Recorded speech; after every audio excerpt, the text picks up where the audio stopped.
Assalamualaikum warahmatullahi wabarakatuh.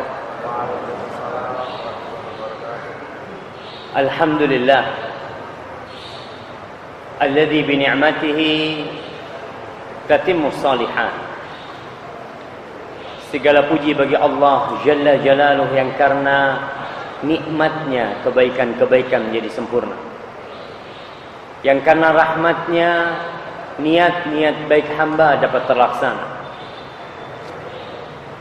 Berapa banyak dari keinginan kita yang tercapaikan bukan karena usaha kita, tapi dikarenakan Allah yang menakdirkannya untuk kita. Maka segala puji dan syukur hanya milik Allah semata. Allahumma salli wa sallim wa zid wa barik wa an'im ala sayyidina wa maulana Muhammad wa ala alihi wa ashabihi ajma'in. Ya Allah, semoga salawatmu, salam, berkah dan nikmatmu senantiasa kau limpahkan dan kau tambahkan untuk hamba kekasihmu, untuk junjungan Nabi kita Muhammad sallallahu alaihi wasallam, dan untuk keluarga beliau, untuk putra-putri beliau, dan untuk seluruh sahabat Nabi radhiyallahu taala anhum ajma'in. Amma ba'd. Ma'asyiral muslimin rahimakumullah. Malam ini malam ke-6 dari bulan Dzulqa'dah, sebagai pertanda para calon jemaah haji sudah mulai mendatangi kota Mekah dan kota Madinah. Entah apakah kita termasuk yang akan mengikuti keberangkatan mereka. Mereka pada sibuk mengatakan labbaik Allahumma labbaik, labbaik la syarika laka labbaik, innal hamda wan ni'mata laka wal mulk la syarika lak. Subhanallah. Sebuah ikrar, ucapan seorang hamba mendatangi panggilan Allah Jalla Jalaluh. Kita semua di tempat ini ada yang sedang menanti panggilan, tapi ada yang tidak pernah mengerti kalau dia sudah dipanggil. Sebagian orang kalau dikatakan, Pak, kenapa nggak berangkat haji? Apa jawabannya? Belum dapat panggilan. Subhanallah, dusta ketika dia mengatakan belum dapat panggilan. Karena panggilan itu sudah Allah perintahkan kepada Nabi Ibrahim. Sejak kapan? Sejak pembangunan Ka'bah. Allah berfirman di dalam Al-Quranul Karim di surat Al-Hajj. Dalam Al-Quran ada sebuah surat namanya surat haji. Bagi yang ingin berangkat haji, cobalah dibaca itu surat, supaya dia memahami apa sih sebenarnya ritual haji. Karena tidak sedikit jemaah haji Indonesia yang berangkat ke Mekah, pulang ke Indonesia, tapi tidak membawa apa-apa. Tidak ada perubahan di dirinya. Tidak ada tanda-tanda haji yang mabrur. Padahal 40 hari dia meninggalkan Indonesia. Apa penyebabnya? Banyak. Salah satunya tidak adanya persiapan keimanan. Manasik haji terkadang hanya untuk mengajarkan ritual bagaimana pelaksanaan haji. Padahal di balik itu ada iman dan ketakwaan yang seharusnya dipersiapkan terlebih dahulu sebelum mempersiapkan tentang tata cara pelaksanaan haji. Bicara tentang tata cara pelaksanaan haji, anak TK sudah bisa. Mereka mengadakan manasik haji, dapat sertifikat, sudah pernah melaksanakan manasik haji. Anak SD, SMP bisa. Yang lebih penting dari itu adalah persiapan keimanan. Makanya Allah mengatakan kepada orang-orang yang berangkat haji, watazawwadu, dan kalian bawa bekal kalau mau berangkat haji. Bawa bekal. Apa bekal yang paling baik yang seharusnya dibawa oleh para jemaah haji? Apakah beras 10 kilo? Atau abon, kecap, ada yang bawa rendang, ada yang bawa ikan asin. Bekal yang urusannya untuk mengisi perut. Allah mengatakan watazawwadu fa inna khairaz zadit taqwa. Kalian bawa bekal, tapi sebaik-baiknya bekal yang kalian bawa itu apa? Takwa. Bertakwa kepada Allah Subhanahu wa taala. Mempersiapkan diri dengan keimanan yang matang, bertaubat kepada Allah dari segala dosa, meninggalkan segala kemaksiatan, sehingga dia menuju kepada Allah benar-benar seperti orang yang sedang meninggalkan dunia ini. Dia tinggalkan Indonesia, dia tinggalkan istrinya, dia tinggalkan rumahnya, dia tinggalkan pekerjaannya. Dia hanya bawa tas yang dimasukkan ke bagasi dan satu tas yang dia cangklong atau dia tenteng. Itu. Mana rumahnya? Ditinggal. Mana mobilnya? Ditinggal. Sawahnya mana? Ditinggal. Berangkat haji sebenarnya pelajaran buat kita semua. Kalau kita akan meninggalkan semua yang kita miliki, sampai nanti pun tas itu akan kita tinggalkan. Baik, di surat Al-Hajj Allah menceritakan bagaimana proses tentang pembangunan Ka'bah. Kemudian Allah perintahkan kepada Nabi Ibrahim agar dia mengundang orang-orang untuk berhaji. Haji itu apa sih artinya? Haji itu artinya menuju sesuatu, untuk berkunjung ke rumah Allah. Di ayat 26 sampai ayat 30 di surat Al-Hajj, Allah mengatakan wa idh bawwa'na li Ibrahima makanal bait alla tusyrik bi syai'an wa tahhir baitiya lit-ta'ifin wal qa'imin war ruk'is sujud. Ketika kami tempatkan bagi Ibrahim rumah Allah tuh, kita tunjukkan tempatnya, lalu kita perintahkan Ibrahim untuk membangunnya. Di surat Al-Baqarah Allah ceritakan proses pembangunan itu. Bagaimana Nabi Ibrahim bersama Ismail berdua mengangkat meninggikan bangunan Ka'bah. Wa idh yarfa'u Ibrahimul qawa'ida minal baiti wa Ismail Rabbana taqabbal minna innaka antas samiul alim. Ketika Nabi Ibrahim bersama Nabi Ismail membangun Ka'bah. Tapi mungkin kita bertanya, kok bisa Nabi Ibrahim ada di Mekah? Bukankah beliau ada di Palestina? Bukankah beliau ada di negeri para nabi? Negeri para nabi itu bukan Mekah. Tapi mana? Syam. Di situ letaknya Nabi mulai Nabi yang terakhir kalau kita hitung Nabi Isa, sebelumnya Nabi Zakaria, Nabi Yahya, nabi-nabi Bani Israel. Di situ diceritakan Nabi Ibrahim pun berada di situ. Bahkan ada sebuah kota di Palestina yang nama kota itu disebut Al-Khalil. Kalau bahasa Ibraninya disebut Hebron. artinya kotanya Nabi Ibrahim alaihissalam. Kok bisa Nabi Ibrahim dan Ismail sampai ke Mekah meninggalkan Palestina? Ketika Allah perintahkan umat Islam untuk berkiblat ke Ka'bah, orang-orang Yahudi protes.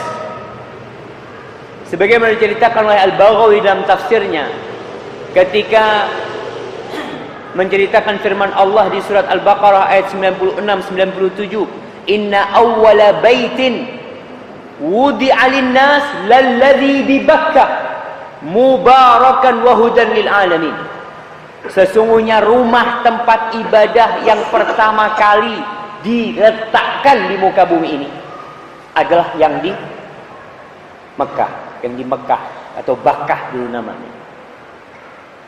Jadi sebenarnya Baitullah ini sudah ada sebelum adanya Masjidil Aqsa.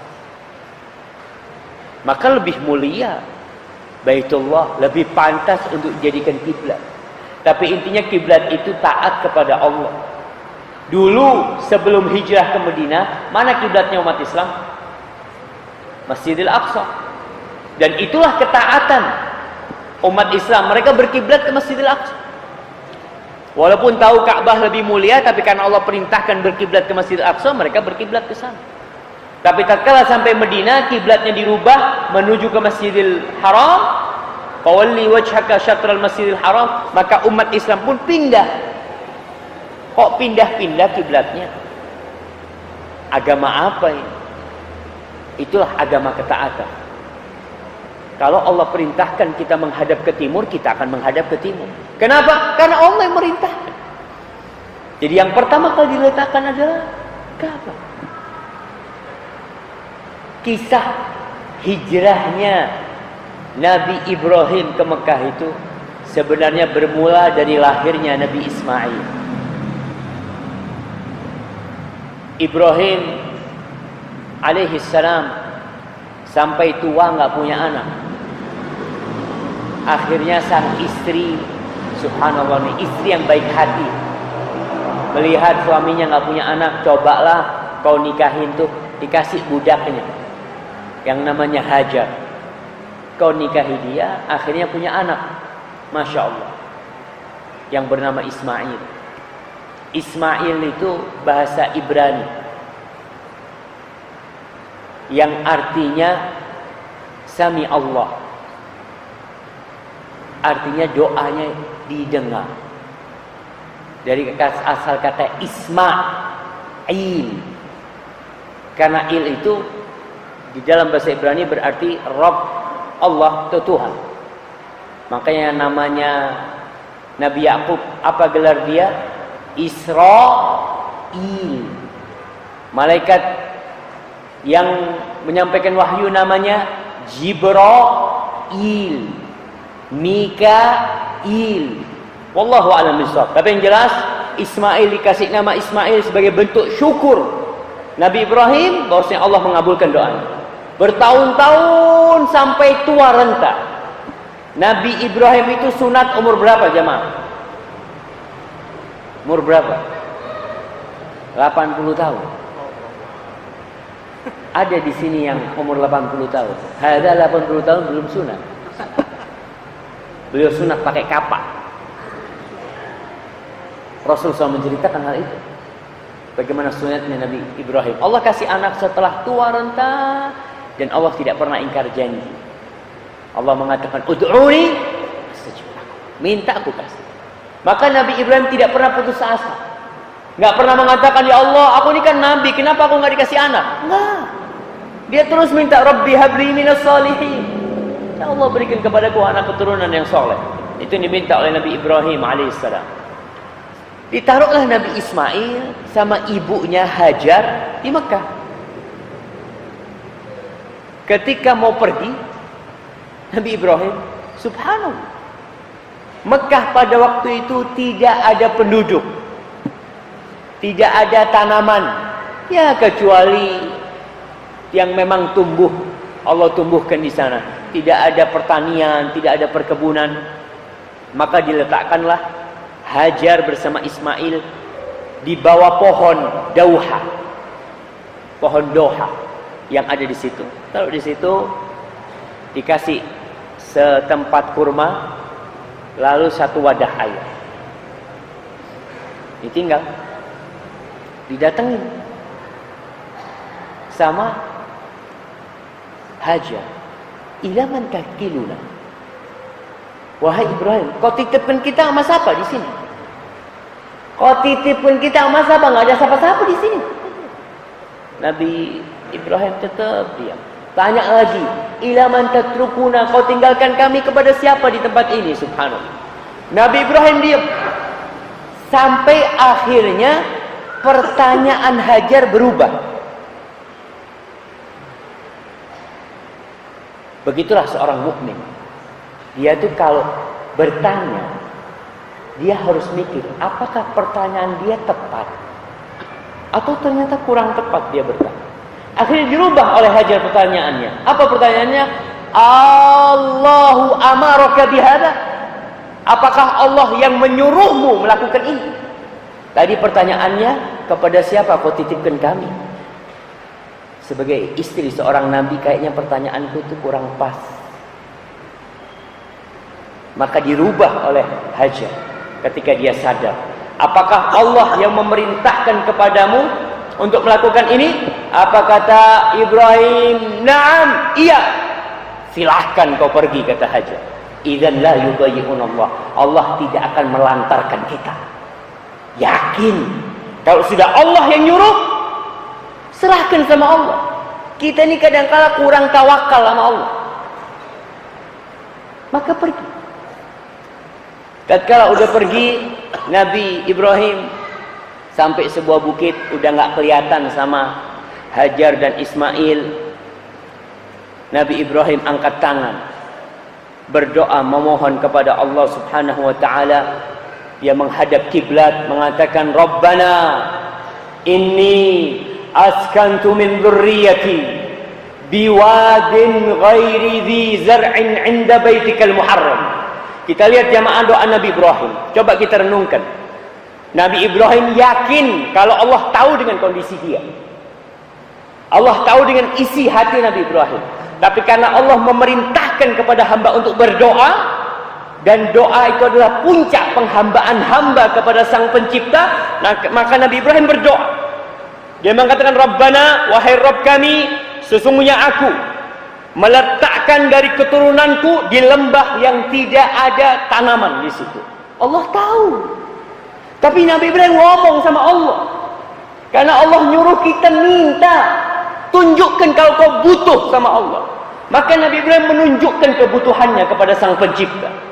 Inda baitikal muharram, ya Allah, di sisi rumahmu yang terhormat di situ. Rabbana liyuqimus shalah, ya Allah, harapan aku mereka jadi orang-orang yang mendirikan salat. Di situ mereka mendirikan salat, menegakkan salat. Lalu Nabi Ibrahim berdoa, faj'al af'idatan minan nas tahwi ilaihi. Ya Allah, jadikan sebagian hati manusia condong ke situ, condong ke sana. Antum bisa bayangkan bagaimana orang bisa condong ke Mekah? Ada apa sih di Mekah? Subhanallah. Keluar duit banyak, meninggalkan keluarga, berangkat. Tahun ini berangkat, tahun depan kepingin berangkat lagi, berangkat dia. Hati dia sudah condong ke sana jamaah. Itu doa Nabi Ibrahim.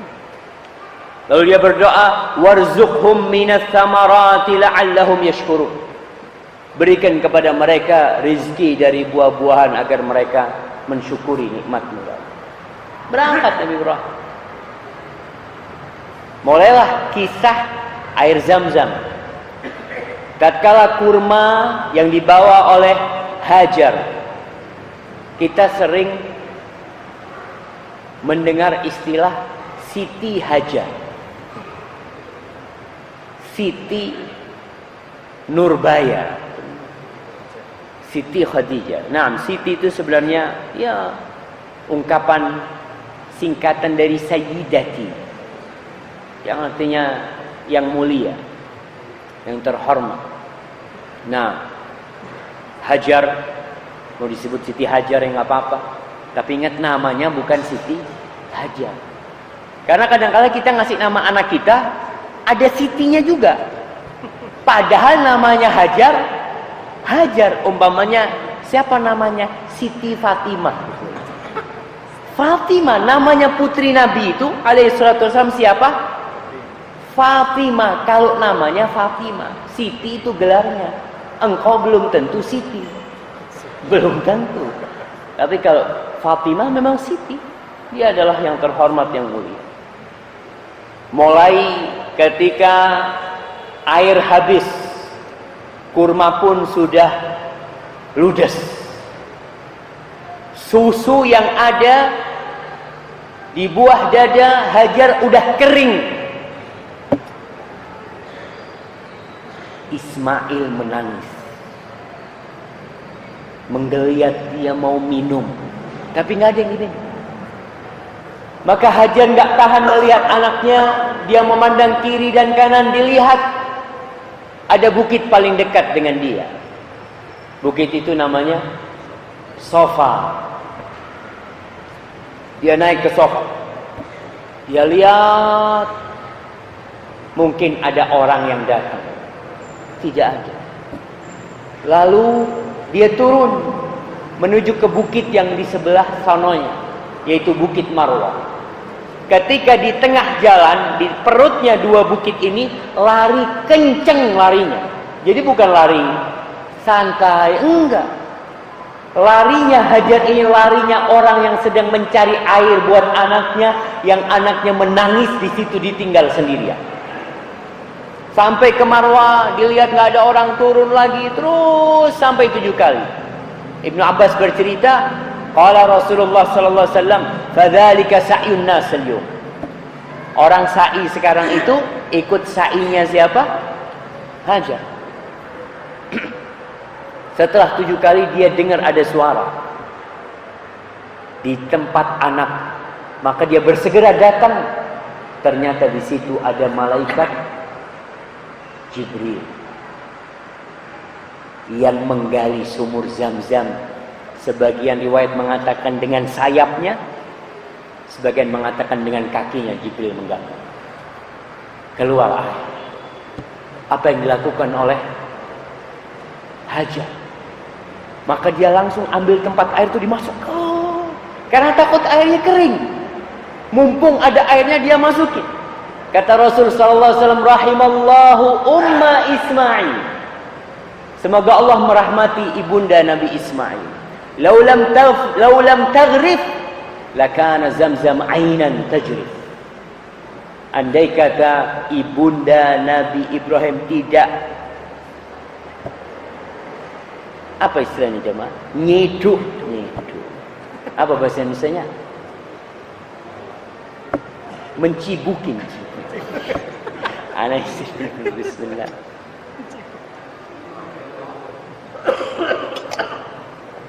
Apa bahasanya jemaah? Menyerok. Tambah sangar. Hah? Mengumpulkan. Kurang lebih lah. Iya, menserok, menciduk ya. Menggayung. Oh, mungkin menggayung jemaah. Kan dia masukin. Andai kata tidak dimasukin itu, kata Rasul SAW, itu air Zam-Zam akan jadi mata air yang mengalir. Subhanallah.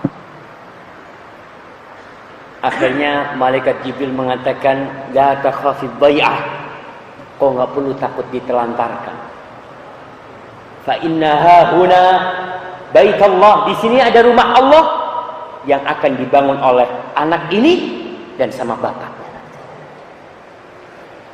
Sudah. Pergi malaikat Jibril. Lalu ada kafilah yang melewatin kota Mekah. Dia lihat ada burung-burung di atas itu. Mereka mengatakan, nih burung gak mungkin muter-muter kecuali di situ ada air. Coba dikirim, beberapa 2 anak dikirim untuk lihat kondisinya. Betul, ternyata dilihat di situ ada air. Datanglah satu kabilah Jurhum namanya, bangsa Arab. Dia subhanallah jemaah, satu kafilah datang menghadapi satu wanita. bersama anak. Kita lihat bagaimana akhlak mulia bangsa Arab. Mereka satu kafilah itu datang mengatakan, boleh kami tinggal di sini? Tanya mereka. Apa kata ibunda Nabi Ismail? Naam, wala haqqa lakum fil ma. Tapi ingat, kalian tidak punya hak memiliki air ini. Nggak apa-apa. Yang penting boleh menikmati. Orang itu kadang-kadang berpikir untuk memiliki. Enggak, kita ini yang penting bisa menikmati. Antum lihat, sebagian supir itu menikmati mobil Alfa, menikmati mobil apa lagi jamaah? Apa? Mercy macam-macam. Dia tidak pernah memiliki tapi menikmati. Mana yang ahsan? Memiliki tapi tidak menikmati, atau menikmati walaupun tidak memiliki? Kalau rusak, tidak betul loh. Itu menikmati. Bensin habis, tidak pernah ngisi bensin dia. Ini menikmati. Maka orang-orang mengatakan nggak apa-apa, kita nggak punya hak memiliki, nggak apa-apa. Yang penting kita boleh tinggal di sini. Tinggallah di sini. Sampai akhirnya Nabi Ismail jadi dewasa. Lalu dia dikawinkan. Dia menikah dengan orang-orang Jurhum. Dari situ belajar bahasa Arab Nabi Ismail, jadi orang Arab. Sebelum itu ada kisah mau disembelihnya Nabi Ismail. Tapi kita tidak mau cerita hal itu. Kita mau cerita pembangunan Baitullah. Setelah menikah, meninggallah ibunda Nabi Ismail. Nabi Ibrahim masih sering datang dari Palestina, datang ke Mekah untuk melihat anaknya. Sampai ke Mekah, dia datang ke rumahnya Ismail, diketuk pintunya, keluar seorang wanita. Mana Ismail? Yabtaghi lana. Dia lagi mengais rezeki buat kita, lagi berburu. Ditanya sama Nabi Ibrahim, kaifa aishuki? Atau kaifa aishukuma? Gimana kehidupan kalian berdua? Allah, hidupnya kita ini melarat, susah, macam ini. Nggak tahu kalau dia ngobrol sama mertuanya. Pokoknya curhat sama ini orang nggak dikenal. Padahal orang harus tanya, ada apa kau tanya? Seharusnya dia berpikir. Tapi nggak, dia curhat, semua isi hatinya dikeluarkan. Oh iya sudah, nanti kalau Ismail datang kirim salam dari aku dan sampaikan kepada dia agar dia merubah, mengganti bendul rumah. Ana masih atabatul bab. Antum lihat rumahnya orang desa biasanya depannya ada kayunya. Jadi rumah itu agak lebih tinggi dari tanah supaya kalau hujan nggak masuk itu air. Makanya di depan rumah itu ada pintu, ada kayak ban gundukan gitu apa? Ya itulah. Yang kayak anak tangga satu itu orang kalau mau masuk ke sana. Suruh ganti tuh dia itu. Datang Nabi Ismail. Ismail tadi ada yang datang tuh kata. Orang tua kata dia. Oh, orangnya pokoknya dia sifatin dengan sifatin yang jelek nih. Padahal Nabi. Terus ya dia tanya lagi kemana suamimu? Aku katakan lagi cari rezeki. Dia tanya kehidupan kita, ya anak terus terang sama dia. Hidup kita susah, melarat. Terus dia pesan apa? Ya dia kirim salam sama engkau dan dia nyuruh kamu untuk mengganti itu tuh anak tangga depan pintu rumahmu. Kata Nabi Ismail, itu tadi yang datang tuh bapakku. Dan dia nyuruh aku untuk menceraikan. Kau pulanglah ke rumah orang tua. Subhanallah. Bisa bayangin. Orang tua masih perhatian. Kesian anaknya dapat istri kayak ginian gak bersyukur. Orang itu kalau pandangannya negatif, mau dapat nikmat apapun, yang ada kurang terus. Selesai. Akhirnya Nabi Ismail nikah lagi dengan wanita dari Jurhum. Nabi Ibrahim datang lagi. Ini belum bangun Ka'bah belum. Datang lagi, diketuk pintu rumahnya. Datang perempuan yang berbeda. Ditanya lagi, bagaimana? Mana suamimu? Sama jawabannya, yabtaghi lana. Cari rezeki buat kita. Berarti hidupnya Nabi Ismail masih susah. Masih jarang di rumah cari rezeki. Setiap datang nggak ada di rumah, datang lagi nggak ada di rumah. Terus ditanya, bagaimana kehidupan kalian? Dia mengatakan, alhamdulillah, kita hidup senang. Diceritakan dalam hadis, tusni 'ala Allah, dia puji-puji Allah atas nikmatnya. Padahal tetap rumahnya tetap, suaminya tetap, pekerjaannya nggak berubah. Yang berubah apa? Hatinya. Perempuan ini perempuan yang pandai bersyukur. Maka Nabi Ibrahim berkata, apa makanan kalian? Ya, makanan kita daging. Nggak ada tumbuh-tumbuhan di sana. Yang kita minum ya air zam itu. Maka kemudian Nabi Ibrahim mendoakan, memintakan berkah kepada Allah untuk makanan penduduk Mekah. Lalu dia berkata, sampaikan salamku kepada Ismail dan katakan kepada dia agar dia mengokohkan itu tangga depan pintu rumah. Ketika datang Ismail, ada yang datang dan iya, ada orang yang bagus banget, orang yang baik banget. Bayangkan, kalau tadi wanita yang pertama mensifati Nabi Ibrahim ini dengan sifat-sifat yang buruk. Kan ada menantu kalau melihat mertuanya, aduh kekomen. Ada yang dia, subhanallah. Tapi ini perempuan senang kelihatan itu. Maka dia sifati dengan sifat-sifat yang baik. Lalu dia menyampaikan, dia kirim salam sama kamu dan dia berpesan agar engkau mengokohkan. Kata dia, yang datang tadi itu bapakku. Dan dia berpesan agar aku menjagamu dan tetap bersama. Masya Allah. Setelah itu datang lagi Nabi Ibrahim. Ketika itu Nabi Ismail lagi duduk-duduk di bawah pohon dauha. Dia lihat bapaknya datang. Maka berdirilah Nabi Ibrahim. Lalu Nabi Muhammad bercerita sallallahu alaihi wasallam. Maka terjadilah apa yang terjadi antara anak sama bapak yang lama tak berjumpa. Apa yang dilakukan? Akan berpelukan, dicium untuk anaknya sama Nabi Ismail, Nabi Ibrahim alaihissalam. Lalu Nabi Ibrahim mengatakan, wahai Ananda, Allah menyuruh aku untuk membangun rumahnya di sini bersama. Maka mulailah mereka membangun. Dan dalam membangun itu Nabi Ismail dan Ibrahim berdoa, Rabbana taqabbal minna innaka antas samiul alim. Jadilah Ka'bah. Setelah Ka'bah dibangun, selesai. Nabi Ibrahim berkata kepada Nabi Ismail, kau cari batu yang kita gunakan untuk tanda pertama orang tawaf. Batu yang bagus gitu.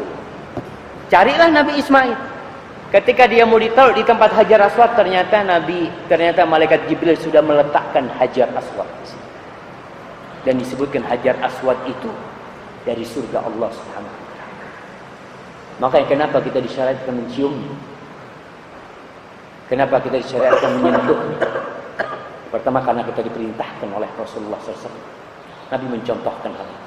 Ya udah, nggak jadi Nabi Ismail dengan batu yang dia bawa.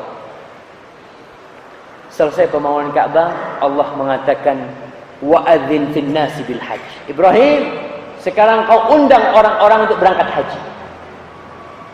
Sudah selesai. Undang orang-orang untuk berangkat haji. Kata Nabi Ibrahim, anna yablughu sauti. Gimana suaraku ini akan sampai kemana? Kata dia. Belum ada mic, belum ada internet, belum ada apa. Tapi lihat seorang hamba yang taat kepada Allah, sudah tugasmu itu memanggil. Dan tugasku menyampaikan panggilan. Dan Allah mengatakan di sini wa'adzin finnas, undang manusia untuk haji, bukan cuma orang-orang yang beriman. Berarti undangan ini undangan haji, panggilan haji itu untuk manusia, bukan hanya untuk orang-orang yang beriman. Finnas bil hajj, agar mereka datang. Maka Nabi Ibrahim menyeru dan Allah yang menyampaikan suara Nabi Ibrahim itu sampai kepada rahim-rahim wanita, sampai kepada nanti anak-anak kita Allah yang menyampaikannya panggilan Nabi Ibrahim alaihissalam. Oleh karena itu kalau ada orang ngomong saya belum dipanggil,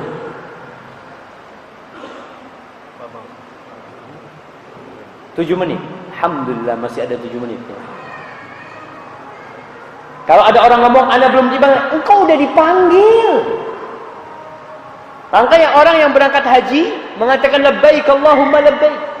Dan Allah katakan kepada Nabi Ibrahim, kau panggil akan datang orang-orang. Ya'tuka rijalan, akan datang orang-orang berjalan kaki. Wa ala kulli dhamirin ya'tina min kulli fajjin amir. Ada yang jalan kaki, ada yang naik onta-onta yang sampai kurus karena perjalanan panjang sama mereka. Mereka datang ke rumah Allah. Datang jamaah dari berbagai penjuru dunia. Untuk apa? Liyashhadu manafi'a lahum, agar mereka menyaksikan manfaat-manfaat buat mereka yang Allah letakkan di Masjidil Haram, yang Allah letakkan di Padang Arafah, yang Allah letakkan di Mina, agar mereka datang menyaksikan hal itu. Wa yadhkuru ismallah fi ayyamin ma'lumat, dan agar mereka menyebut nama Allah, mengingat nama-nama Allah di hari-hari yang sudah ditentukan, yang sudah diketahui. Ala ma razaqahum min bahimatil an'am. Jemaah, kita lihat yang berangkat haji tidak semuanya orang kaya. Padahal Allah hanya mewajibkan untuk orang kaya. Allah katakan walillahi 'alan nas hijjul baiti man istata'a ilaihi sabila wa man kafara fa innallaha ghaniyun 'anil 'alamin.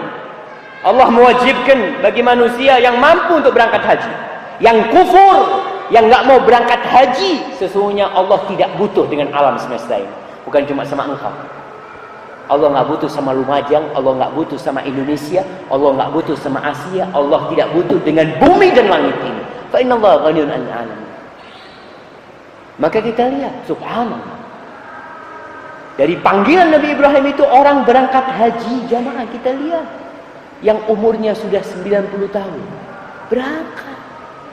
Anda dapat informasi ada yang berangkat haji umur 95 tahun. Umur 95 tahun. Dia nabung mulai umur 30 tahun. Berapa tahun dia nabung? 65 tahun. Berangkat. Karena aku dipanggil sama Allah. Istrinya meninggal, dia berangkat sama anaknya umurnya 65 tahun. Dia berangkat, jemaah. Terus bagaimana kalau dia mati di tengah jalan? Wa man yakhruj min baitihi muhajiran ila Allah, thumma yudrikuhul maut, faqad waqa'a ajruhu 'ala Allah.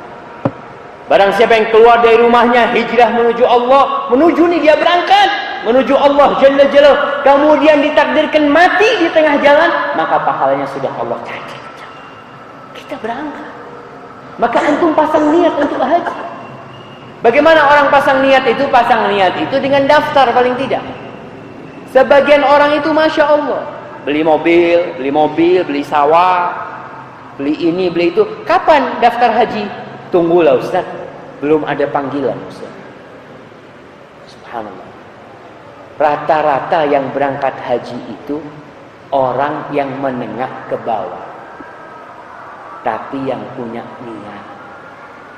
Sebagian orang di kampung itu jual sapi. Apa boleh Ustaz berangkat haji jual sapi? Siapa yang bilang nggak boleh? Apa boleh orang berangkat haji jual sawah? Siapa yang bilang nggak boleh? Nggak punya sawah nggak apa-apa dia. Nggak apa-apa. Ustaz, dia akan memberatkan dirinya. Tidak. Yang penting dia tidak menelantarkan yang menjadi tanggung jawab dia. Ustaz, nanti anak-anaknya gimana? Anak-anaknya Allah yang ngasih rezeki. Mungkin dia punya sawah, umpamanya 5 petak. Dia punya anak 5. Ada orang tua yang nggak berangkat haji. Kenapa? Ini sawah nanti buat anak-anak Ustaz. Kau kapan berangkat haji? Ya mungkin anak-anak yang berangkatkan haji nanti. Subhanallah.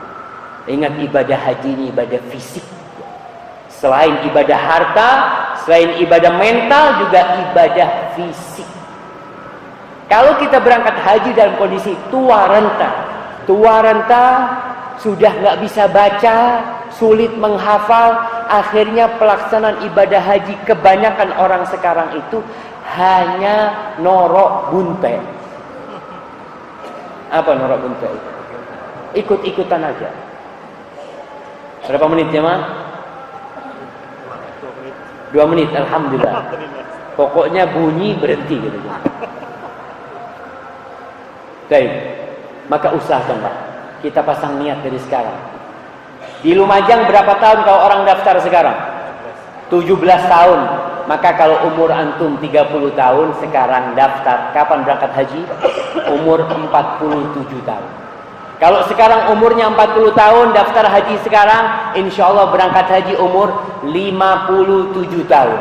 Kalau sekarang umur 43 tahun belum daftar haji, nunggu umur 60 daftar haji, kapan berangkat haji?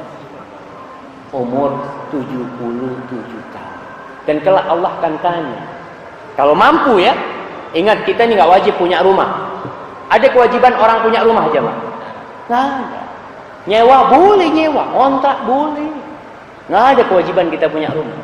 Tapi kalau kau punya rezeki mau bangun rumah, fadhol. Tapi jangan lupa, kalau kau punya rezeki, engkau punya kewajiban berangkat haji. Dan nasihat anak yang terakhir, buat orang-orang yang dapat warisan, itu uang nemu. Yang pertama kau lakukan berangkat haji. Hadza wallahu a'lam bissawab. Subhanakallahumma bihamdika asyhadu an la ilaha illa anta astaghfiruka wa atubu ilaik. Wassalamu alaikum warahmatullahi wabarakatuh.